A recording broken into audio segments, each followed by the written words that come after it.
we are going to talk about how to recommend a title for our OverDrive collection, one that we don't have.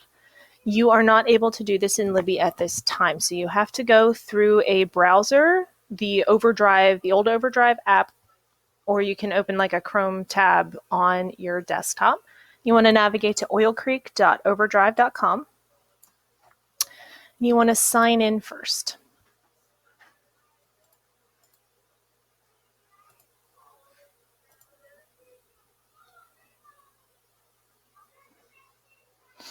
Once you get signed in, it looks the same, and you can search for the title that you want.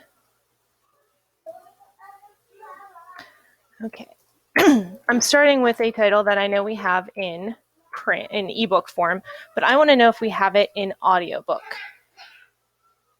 If you go to the left here under availability, the third one says recommend to library. So you can click on the recommend to library, and it will bring up all of the things that are available for us to purchase.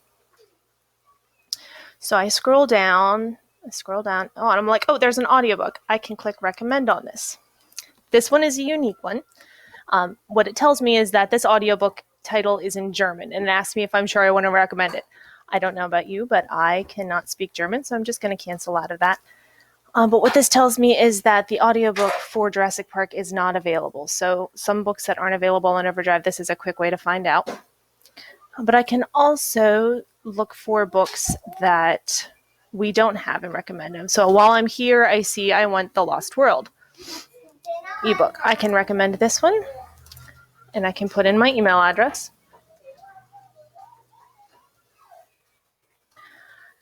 And as it says, if the district decides to buy the title, you'll be placed on a waitlist and emailed when the hold is available. You should get, generally once a week, I send out the emails acknowledging the receipt of the email. So if you do a wonky, you accidentally recommend something that you didn't mean to, when you get that email confirming it from the district, you can just respond back to it and let us know. It also gives you other recommended titles. Some of them are good, some of them are not.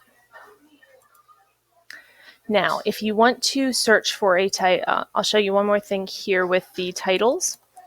If you search for a title that we don't have anything in the collection at all, it looks a little differently. It will say, it shows you the screen, and you just want to click on the add the titles the library doesn't own, and it brings you back to the same screen that you had. Also, when you go to My Account, you can click on Recommendations, and you'll get listed the titles that were recommended, when they were recommended. You can also search for the ones that were purchased for the collection so you can see how many there are. At this point, we don't have any limits on how many recommendations can be placed by a patron at one time, but if we start getting too many recommendations, we will have to put that in place.